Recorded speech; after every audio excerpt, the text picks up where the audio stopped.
Touch base with the management of Kansai Nerolac, Mr. H.M. Bharuka, who's the MD of the business, joins in to talk about how this quarter fared for them and what is the expectation going forward. Mr. Bharuka, it's great to have you on the show. Just a cursory glance at your numbers, and while they may be growth very much on all parameters, the crude impact is surely felt on the margins. What's the average rise witnessed in the cost of production on account of rising crude oil prices? And have titanium dioxide prices moved up too, which has impacted your overall profitability?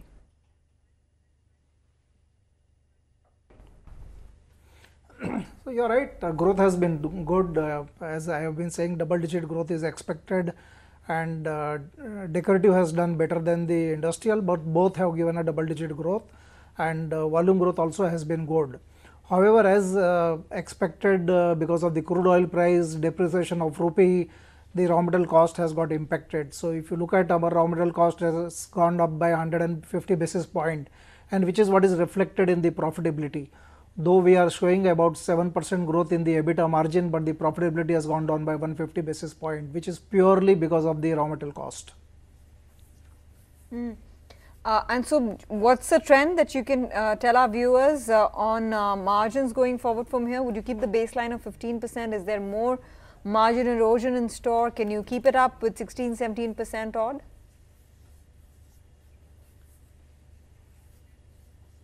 I think we should be able to keep it up. The raw material prices have perhaps reached the peak. The only worry is on the rupee front. You saw today Chinese currency got devalued almost by 6%, which may have an impact on the rupee as well.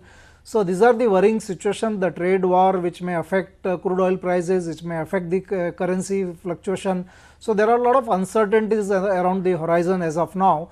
So but if you look at the base raw material prices, we believe it is at the peak. It is only currency which is going to spoil, which is going to be very volatile, and which will spoil the party as far as we are concerned. But despite this, I think we expect a double-digit growth, and when we have a good volume growth, I think profit should be good. Profitability may be under pressure. However, we are actually, we may have to increase the prices. We are actually talking to our industrial customers, and we are hopeful that we will get the price, and so that we can maintain the margin.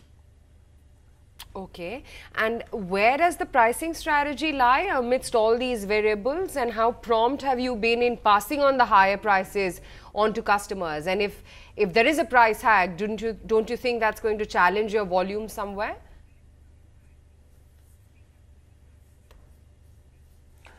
I think volume will not be challenged. Volume, I think we still expect a double-digit volume growth. And as far as decorative business is concerned, we have been able to pass on the entire increase, and that is why decorative profitability is good actually. In fact, it has gone up marginally. The pressure is only on the industrial front, where we deal with the OEM customer, which are contract based, and it takes time for us to negotiate and get the price increase. At the same time, we are also conscious when we have a good volume growth. I think if company can absorb some of this cost increase during such time, we believe we should do it, because volume growth is good. You don't want to disturb that volume growth.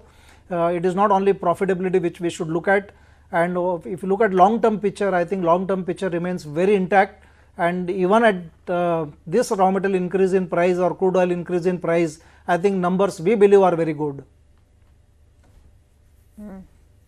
Yes, give us your own sense on how you're expecting to gain more market share at a time when the macro environment is posing challenges for your financial performance and for your margins. What is the number one target in terms of volume growth, which then of course will be a function of how much market share you're able to capture from competitors?